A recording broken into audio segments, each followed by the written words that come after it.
Amém? Abra sua Bíblia comigo no livro de Marcos, capítulo 9, e versículo 14.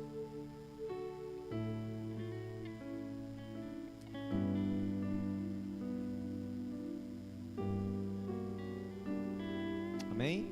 Marcos, capítulo 9, e versículo 14. Glória a Deus.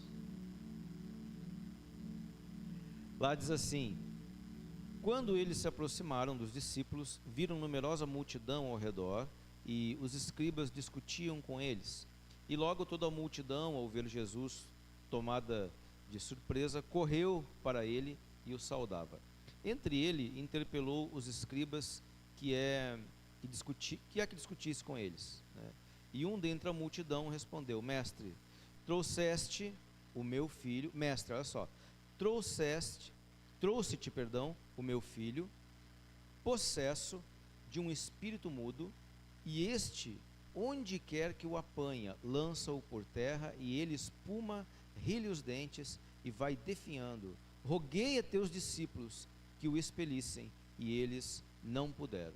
Então Jesus lhes disse: geração incrédula, até quando estarei convosco? Até quando vos sofrerei? Trazei-mo. E trouxeram-lhe. Quando ele viu a Jesus, o espírito imediatamente o agitou com violência e, caindo ele por terra, revolvia-se espumando. E perguntou Jesus ao pai do menino: há quanto tempo isto lhe sucede? Desde a infância, respondeu o pai. E muitas vezes o tem lançado no fogo e na água para o matar.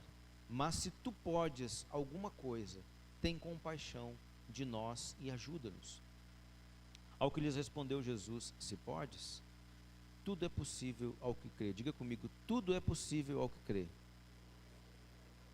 E imediatamente o pai do menino exclamou com lágrimas: eu creio, ajuda-me na minha falta de fé.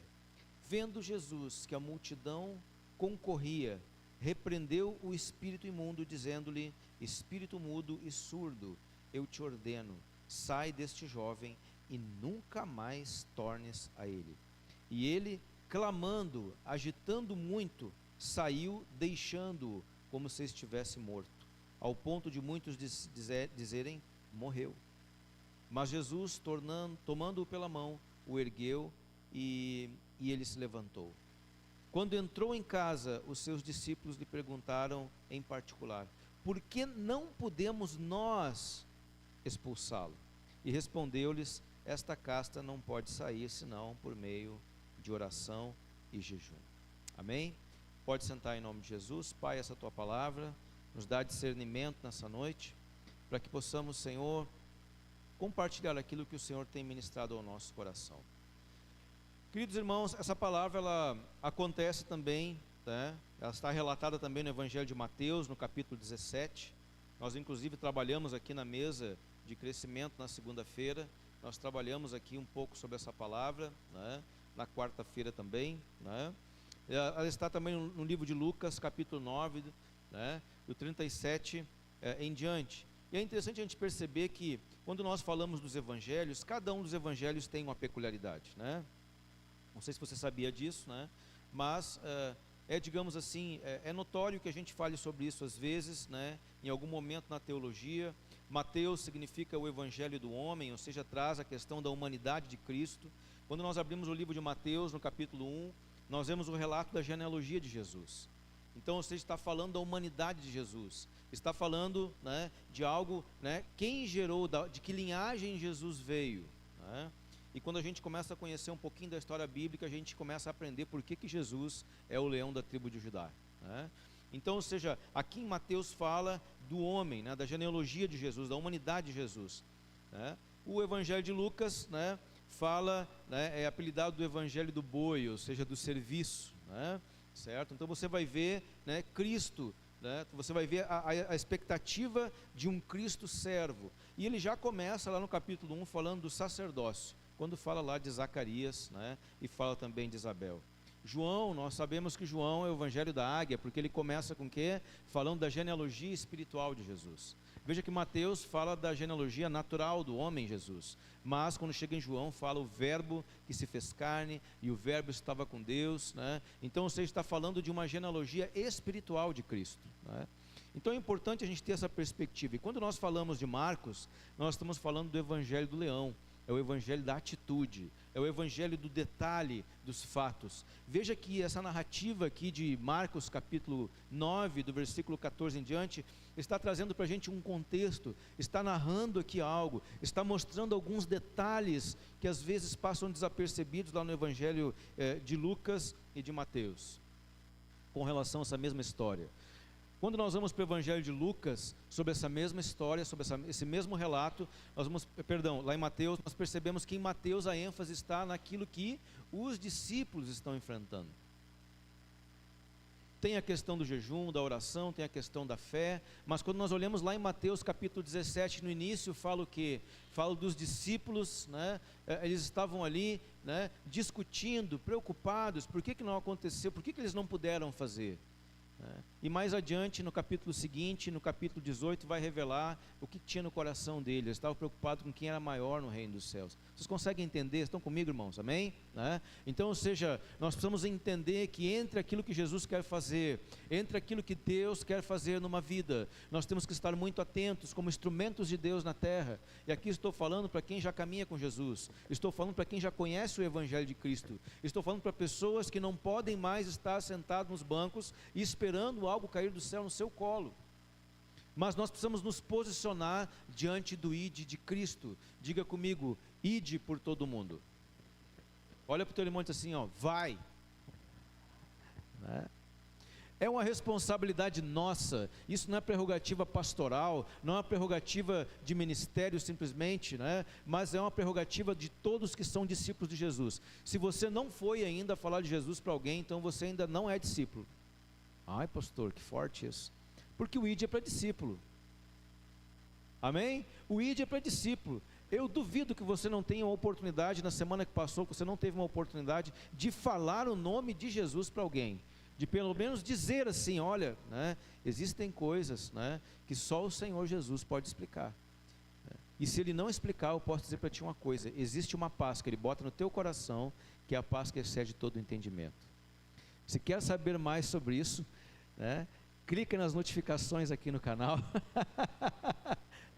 certo? Aperta o sininho aí, compartilha com os teus amigos, diz aqui o que tu achou, A gente ouve isso aí o tempo todo. Então, ou seja, falar de Jesus, irmãos, não é uma prerrogativa para quem tem 20 anos de ministério. Se Jesus fez algo na tua vida hoje, quero lembrar você pastor, mas tem que ter todo um preparo. Tem. O grande preparo é o encontro com Cristo, e a mulher samaritana nos mostra isso. Encontrou-se com Jesus, Jesus já deu a letra, olha, esse que está contigo nem é teu marido, mas a mulher saiu dali convertida falando de Jesus. Estão comigo? Amém? Então não coloque empecilhos na sua vida para falar de Jesus, certo?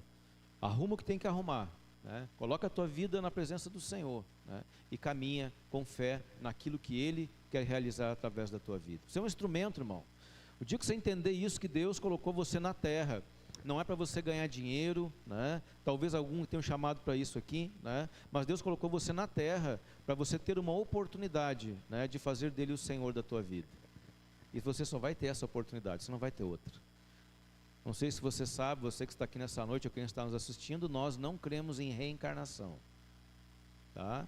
Então a oportunidade é agora, é aqui e é agora.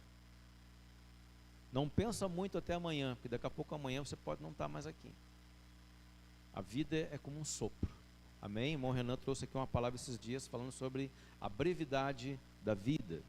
Então nós vemos aqui, que Jesus, esse texto de Marcos, ele traz aqui um contexto, e é muito interessante nós percebemos algumas coisas, Então a mensagem ela aborda, a questão da fé e da confiança em Deus.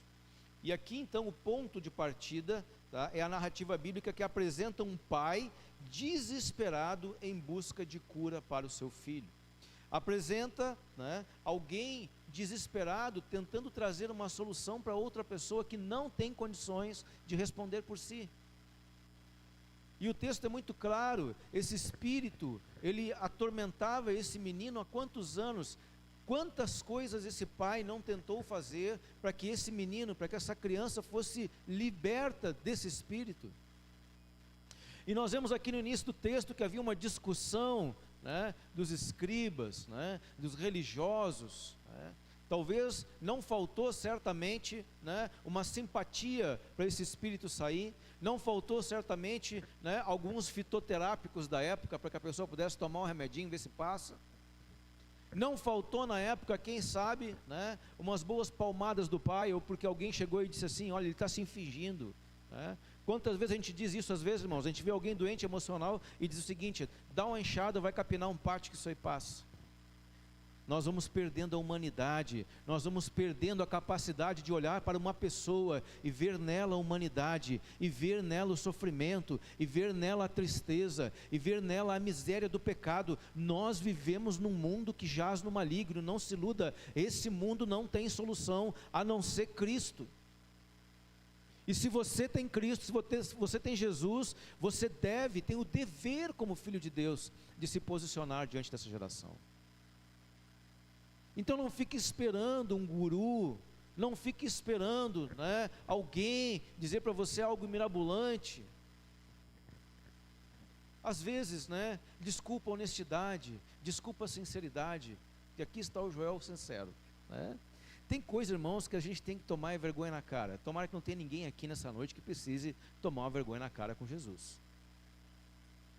Eu não consigo avançar. Toma vergonha na cara, às vezes é vergonha na cara que falta. Porque o evangelho, irmãos, é posicionamento, é fé. E aqui nós vamos entender isso nessa noite, é fé. Diga comigo, fé. Nós aprendemos aqui há muito tempo na palavra do grupo caseiro que fé não é sorte. A sorte é aleatória, né? Vamos fazer aqui, botar umas bolinhas, fazer um bingo aqui e vamos ver se a fé vai sair. Isso aí não é fé, irmãos. Isso aí é sorte.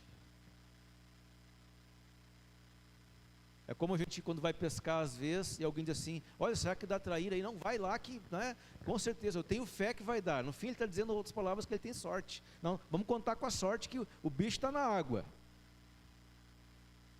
Isso não é fé, irmãos, né? A fé é um posicionamento. E eu quero dizer para você, a fé, então vamos escorar aqui, a fé não é algo pontual.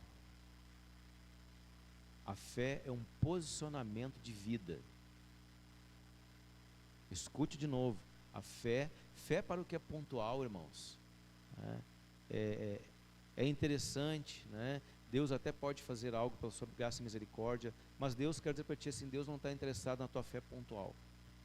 Porque quando nós entregamos a nossa vida a Jesus, nós entregamos a nossa, percebe a frase? Entregamos a nossa vida a Jesus. Nós não entregamos o nosso momento a Jesus. O Senhor abençoe esse alimento que não falta na nossa mesa, em nome de Jesus, amém. Super válido. Mas olha só, a fé que o Senhor está nos provocando a ter, a fé que se você não tem nessa noite, o Senhor quer acrescentar, que o texto diz: Senhor, acrescenta a minha fé. Esse homem, esse pai desesperado, ele diz isso, né? Depois de ter ouvido tanta coisa, depois de ter corrido para tanto lugar, depois de ter pagado plano de saúde, ido para o CAPES, ido para o SUS, né? Levado lá não sei aonde, feito operação espiritual, quanta coisa esse homem não fez. Porque vamos ser sinceros, irmãos, quando a dor mexe dentro de casa, na nossa família, a gente entra em desespero. E nessa hora, a gente não pode contar com uma fé pontual. A gente tem que contar com um posicionamento de vida em Deus. É essa fé que eu quero chamar a tua atenção essa noite. E posso perguntar para você: você está posicionado em Deus? Você está posicionado em Deus? Porque nós vemos, ainda falamos aqui no culto de homens, né? Quando nós vemos a vida de Pedro, nós vemos um Pedro, né, que tinha uns rompantes de fé. Não, Senhor, eu não vou te negar. Não, porque, né, até para defender Jesus, até cortou a orelha do cara lá. Mas depois você vê um Pedro lá na frente, né, que a fé pontual de Pedro: não vou te negar. Mas quando a coisa apertou, se escondeu. Mas eu acho que tu andava com ele, hein? Não, eu não.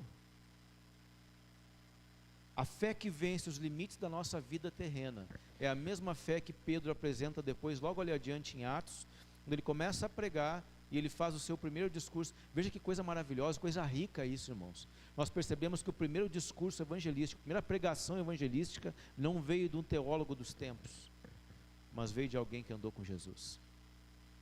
E às vezes nós temos dificuldade de falar de Jesus, porque, me desculpe a sinceridade, às vezes andamos muito pouco com Ele, às vezes não conhecemos tão bem Ele. Estão comigo? Posso continuar? Não fique bravo comigo, né? Então, nós percebemos que nesse contexto, né, aquele homem na angústia, aí aparece um traço interessante. Na angústia de uma resposta, a gente culpa os outros. Olha, os teus discípulos não conseguiram fazer. A culpa é de quem? É dos discípulos. A primeira coisa, quando nós não encontramos uma resposta para uma situação que nós temos que resolver na nossa vida, nós olhamos para fora e achamos um culpado. E aqui vai uma dica para a família, para casais, né, para a família. Existem famílias, né, que, digamos assim, uma das pessoas da família acaba sendo o para-raio. Vou dar um exemplo para você. Às vezes você tem um pai e uma mãe que tem problema de relacionamento, e o filho acaba sendo o para-raio dessa situação. Por quê? Porque ele vive num ambiente de tensão tão grande, e muitas vezes ele vai adoecer, porque ele sempre vê o pai e a mãe no embate. Existem famílias onde o pai não tem voz, porque a mãe e o filho, ou a mãe e os filhos, né, fazem um complô contra a autoridade do marido. E aí aquele homem sofre e acaba sendo para-raio de uma situação. A carga vai ficar sobre ele. Há um desequilíbrio. Existem famílias que muitas vezes os homens não assumem o seu papel de sacerdócio. E a mulher carrega um peso muito grande nos seus ombros, que não é para ela, é para o homem, que é o sacerdote do lar. E quando isso acontece, tá, certo? A mulher acaba muitas vezes, né, sofrendo a carga, sendo um para-raio, né, de estresse dessa situação. E eu digo para vocês, irmãos, pior que um estresse emocional, é um estresse espiritual. Estão comigo? Amém? Tá? E aí faz uma reflexão para você: quem é o para-raio na sua casa?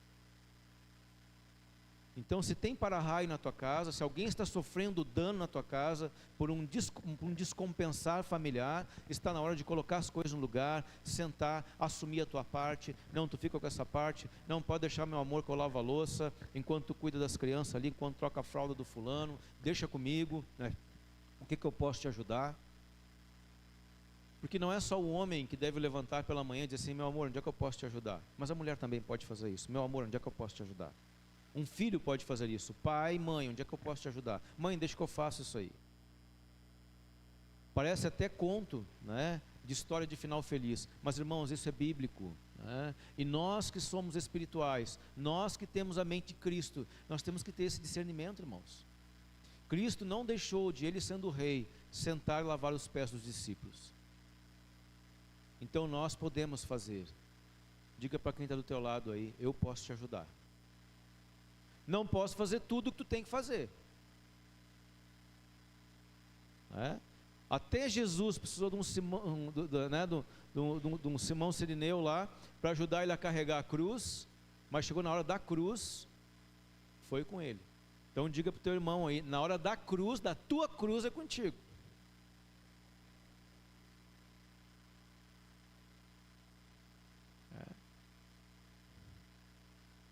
E na hora da cruz não tem time, né, irmão? Imagina Jesus morrendo na cruz lá. Para. Araruta, quem é do tempo do Araruta aqui? Levanta a mão. Né? Ferrolho. Não tem, irmão, né? Quem coloca a mão no arado não pode olhar para trás. A gente sempre lembra da agricultura, mas eu quero dizer para você: quem bota a cruz no ombro não pode olhar para trás. Porque se o meu servo retroceder, eu não tenho prazer nele. E nós não somos, como diz a palavra de Deus, né, nós não somos daqueles que retrocedem. Amém? Não retroceda, meu querido. Não retroceda, minha irmã. Fique firme. Né? Não coloque as culpas nos outros. Não coloque a culpa no pastor. Não coloque a culpa na igreja. Não coloque a culpa no chefe. Se a coisa está feia no serviço, vai para o banheiro orar. No colégio, vai para o banheiro orar. Fecha os olhos, ora, porque fácil não é para ninguém, irmãos. Amém? A gente está acostumado com vida de YouTube aí, onde parece que tudo é fácil, né? Ganhe 5.000, né, em 30 minutos.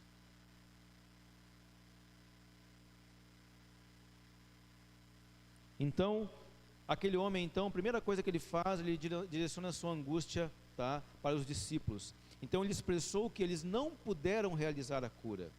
Essa atitude revela uma tendência humana de depositar a fé e a confiança nas pessoas, e em seus líderes, e em seus rituais, e em vez de focar no poder divino. E eu quero dizer para você, o jejum e oração não muda Deus, a gente sabe disso, a gente já viu isso muitas vezes no grupo caseiro. Então você que não está num grupo caseiro, está perdendo tempo de aprender, né? Certo? Porque nós temos falado aqui, o grupo caseiro é uma ferramenta de Deus, irmãos, não tem outra ferramenta melhor de nos conectarmos durante a semana e de estarmos juntos aprendendo da palavra de Deus e crescendo na graça e na estatura do varão perfeito. Amém? Né? Então, se você não tem ainda condições, não tem participado do grupo caseiro, fica aqui o desafio para você participar. De perto ou de longe. Hoje em dia, não posso, pastor, tem internet hoje, né? Conecta lá, né? Pazina, eu sei que faz lá umas lives de vez em quando lá com o pessoal, né, do grupo caseiro. Então sempre há tempo, sempre há oportunidade, né? Quem quer, dá um jeito. Quem não quer, dá desculpa. Mas não tem tempo. Tempo é uma questão de preferência. Você dá tempo que você acha importante. Eu não tenho tempo, mas tem tempo para olhar um Netflix, né? Tem tempo para dar umas risadas nos rios, né? Tem tempo para olhar o Instagram, mas não tem tempo para aquilo que realmente edifica a sua vida. Então é uma questão de boa vontade. Lembra? Quando Cristo aparece na terra, vem o anjo anunciar paz na terra aos homens de boa vontade. Se tem boa vontade, tem Deus, Deus vai querer. Agora se tem má vontade, aí não dá, né, irmãos? Amém? Né? Então o engano do pai é corrigido por Jesus, que confronta com uma das mais poderosas declarações das Escrituras: se tu podes crer, tudo é possível ao que crê. A Bíblia diz, irmãos, lá em Romanos 14, 23, que o que não é feito por fé é pecado. Como assim, pastor? A gente tem dificuldade de entender esse texto, então. Quer dizer que se eu tenho fé eu posso fazer? Sim, mas de que fé o texto está falando? O texto está falando da fé aonde Cristo é o autor e consumador da fé. Hebreus 12, 2. Então quem nunca entendeu esse texto, né, entenda hoje, né? A fé, o que não é feito por fé é pecado, está se referindo a uma fé de Deus, a uma fé em Cristo. Não é a fé ao teu bel prazer, porque fé humana ela até existe. Quando a gente vai estudar o sistema financeiro, né, geralmente, né, o pessoal diz isso, né, quando vai estudar para concurso, né, pega uma nota de R$100, mostra e diz assim: o que é isso aqui? O pessoal, nota de R$100. Não, isso aqui é fé. Por que é fé? Porque se todo mundo for sacar o dinheiro que acha que tem no banco, não tem dinheiro para todo mundo. Quantos entendem o que eu estou dizendo aqui? É só você estudar, você vai ver isso. Se cada cidadão, né, do Brasil for no banco sacar o dinheiro na mesma hora, todo o dinheiro que está lá, não está lá.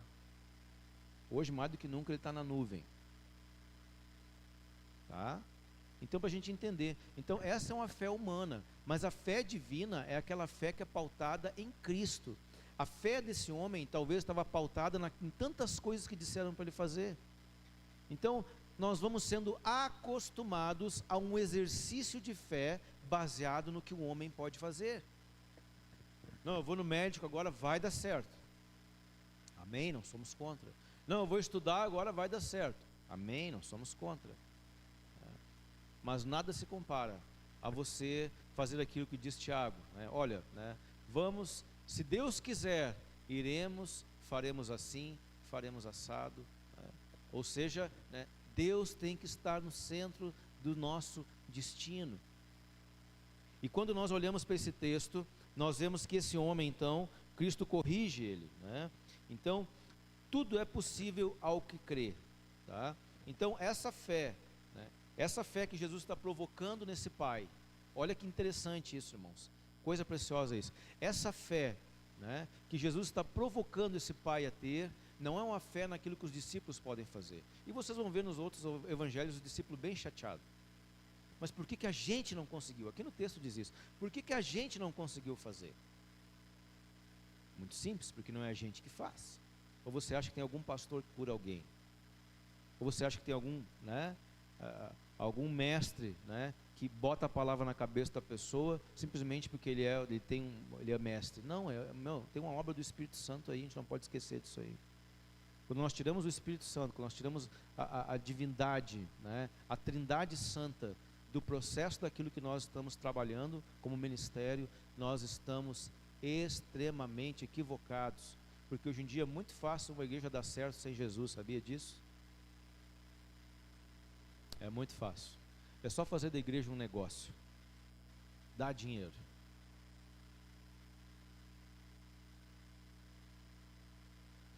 E eu quero que você entenda que depois que Jesus morreu na cruz e foi assunto aos céus, o culto na sinagoga lá continuou,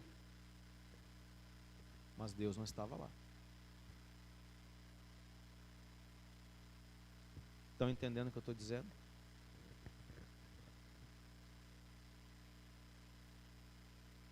Então é preferível nós como igreja focarmos a nossa fé no autor e consumador da nossa fé. Então essa afirmação, né, que Jesus faz, né, se creres, tudo é possível ao que crer, Jesus não está dizendo assim, olha, pode ser que tudo seja possível, não, ele faz uma afirmação categórica, olha, tudo é possível ao que crer. Então Jesus está convocando esse homem a colocar a sua fé no lugar certo, e esse homem então sai dele, né, algo muito interessante. Ele mesmo diz, Senhor, me ajuda na minha falta de fé. Que coragem quando a gente reconhece que a gente é incapaz.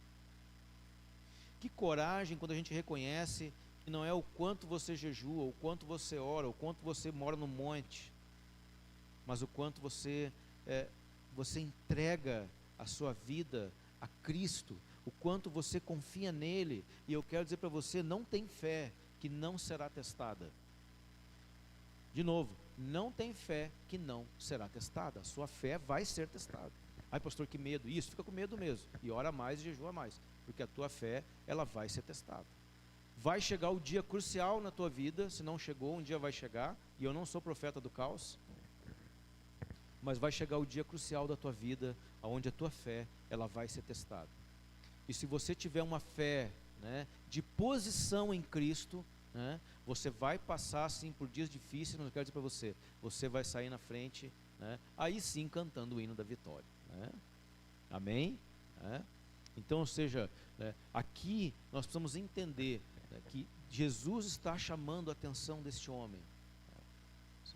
E veja que interessante, né, essa fé que esse pai queria, essa fé que esse homem buscava, não era uma fé egocêntrica.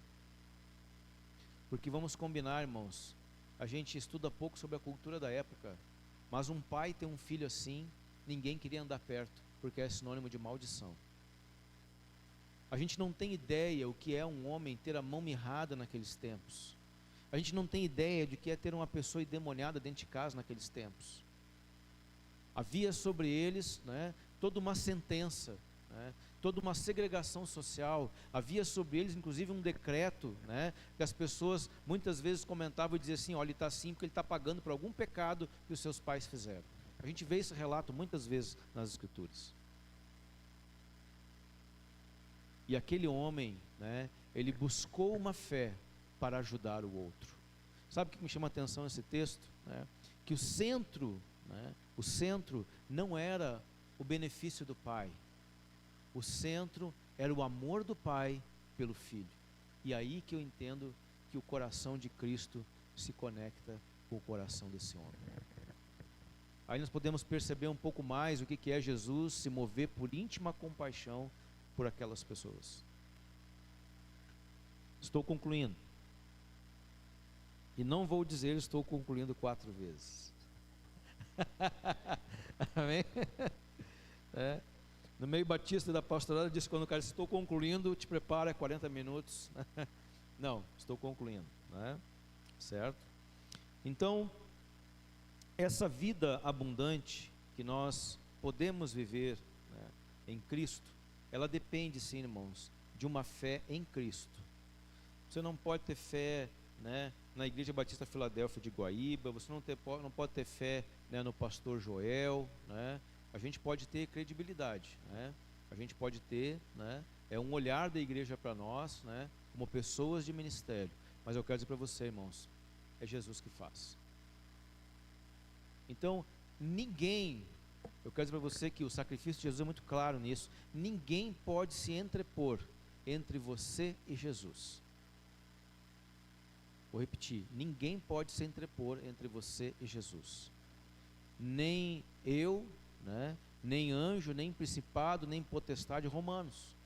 Nem coisas do presente ou do porvir, nada pode nos separar do amor de Deus que está em Cristo Jesus. Então, em instância última, é você e Jesus. É você e Ele. Não dá para botar o cônjuge junto.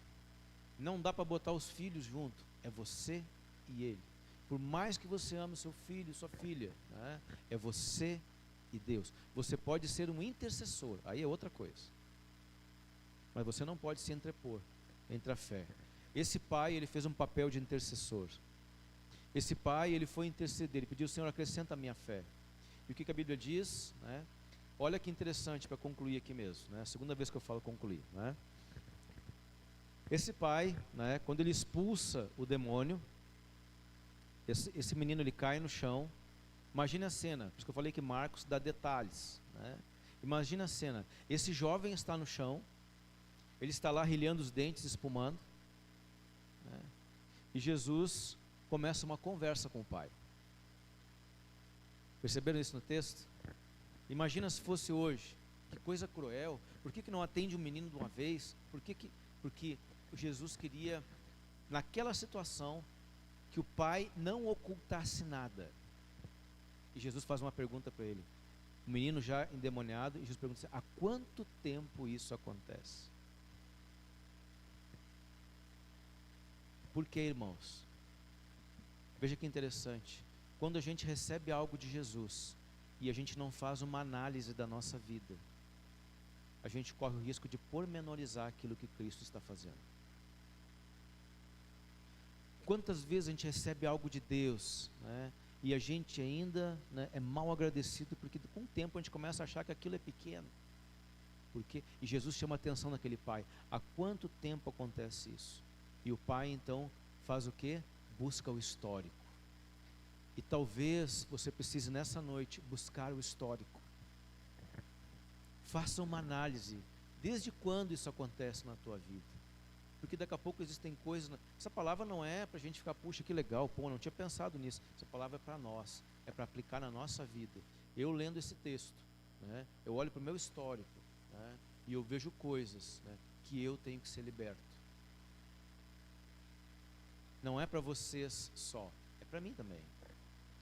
Quantas coisas tem que são recorrentes e nós precisamos olhar nas Escrituras, olhar para dentro de nós, fazemos o nosso histórico e ir para a presença de Deus e dizer: Senhor, me ajuda na minha falta de fé nisso aqui.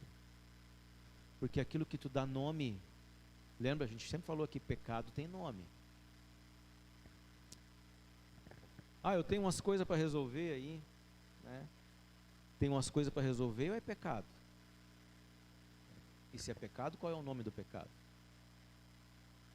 Não pormenorize as coisas, mas coloque elas no lugar. Coloque elas sobre a lente do Espírito Santo de Deus, porque aonde a luz chega, as trevas têm que sair. Amém? Te coloque em pé, quero orar contigo em nome de Jesus.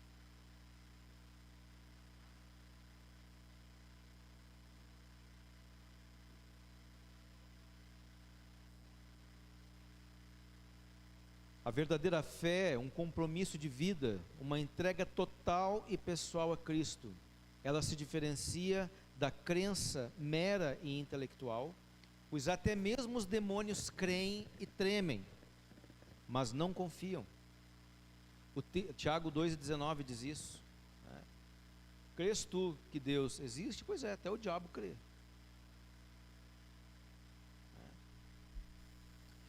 E é nele, e somente nele, que se deve depositar a confiança. Salmo 118:8. o versículo central das Escrituras diz: melhor é confiar no Senhor do que nos homens. Não significa que nós não podemos ter, né, níveis de confiança com as pessoas, não é isso, mas a confiança total da tua vida tem que ser o Senhor. Eu amo vocês, me esforço para ser um bom pastor, mas eu quero dizer para vocês, a confiança de vocês, e não estou me eximindo das minhas responsabilidades. O pastor está falando isso porque ele está se eximindo. Não, eu estou falando isso para dizer para você assim: o dia que nós pararmos de pregar Jesus, começarmos a pregar o homem, está na hora de eu entregar então o púlpito.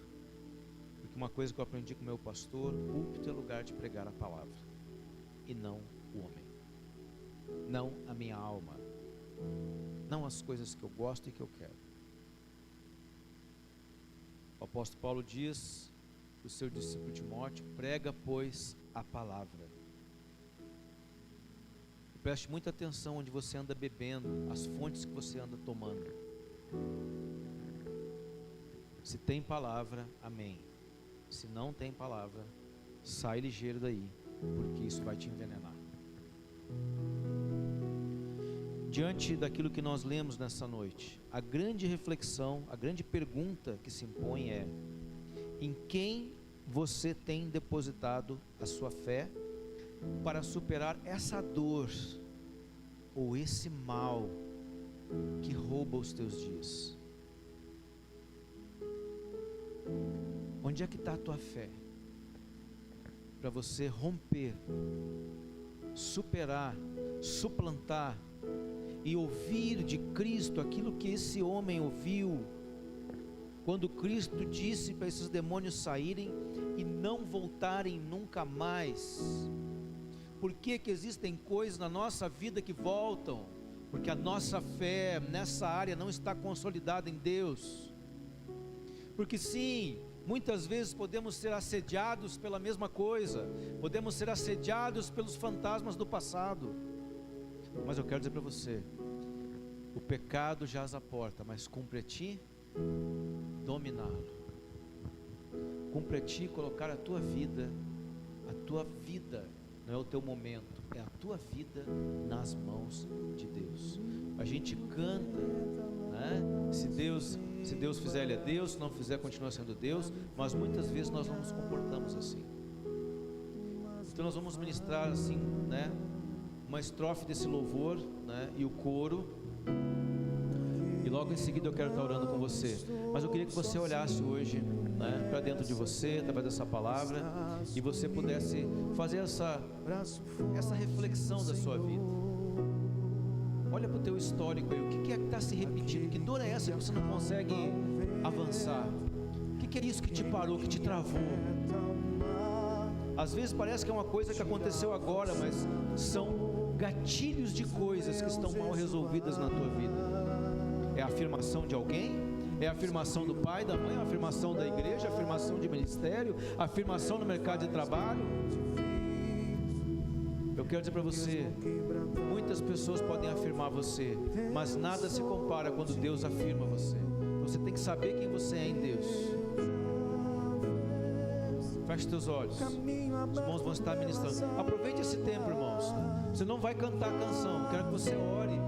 Quero te dar essa oportunidade de você olhar para você e orar e dizer: Senhor, eu quero vencer isso, eu quero vencer esse medo, eu quero vencer, Senhor, esse gatilho que me empurra para o passado, essa coisa que salta na frente dos meus olhos quando eu menos espero, aquilo que me pega de surpresa, muitas vezes pelas madrugadas, os medos do destino, as incertezas do futuro. É isso, não? Às vezes, né, o demônio ele não se manifesta de uma forma visível. Às vezes ele pode vir com medo, trazendo desconfianças, trazendo dores, trazendo enfermidades do passado, de pessoas que já partiram para a eternidade. E olha, vai acontecer contigo a mesma coisa que aconteceu. E eu quero dizer para você, está aqui nessa noite o Cristo, está aqui nessa noite aquele que é o único capaz de mudar a história da tua vida. O único capaz de dizer para você assim: isso não vai acontecer mais com você a partir de hoje. Isso não é o Joel, isso é Deus, isso é Cristo que pode dizer. Isso é o Espírito da vida, porque Ele veio para nos dar vida e vida com abundância. Ele veio para nos dar vida plena. Aleluia.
Escute o que a Bíblia diz.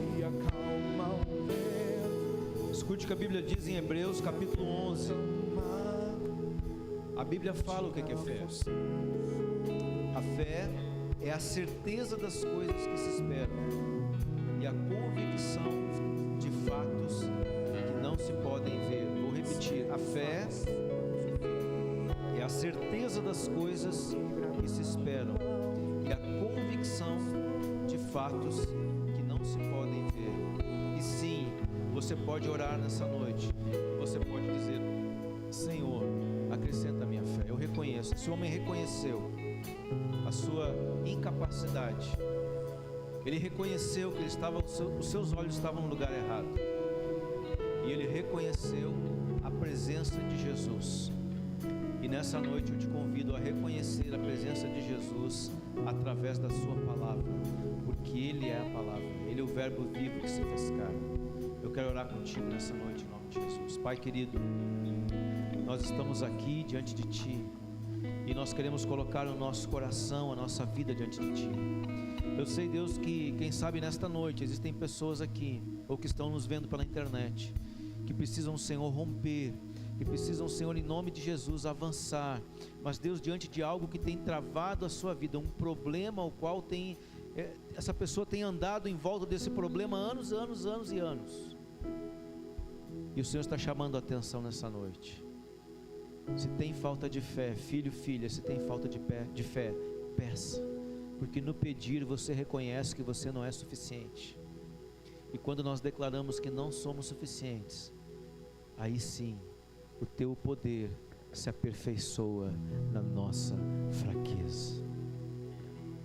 Nós oramos nessa noite, nós colocamos esse tempo aqui na Tua presença, colocamos essa palavra, Senhor, diante da Tua igreja, e nós pedimos, Senhor, em nome de Jesus, que nós tenhamos, ó Pai, no decorrer dessa semana, uma experiência com essa palavra, em nome de Jesus, que nós possamos ouvir os testemunhos, Senhor, daquilo que o Senhor despertou nos corações nesta noite, porque essa é a Tua palavra. Nós oramos e nós Te agradecemos, em o nome de Jesus. Amém e amém. Amém.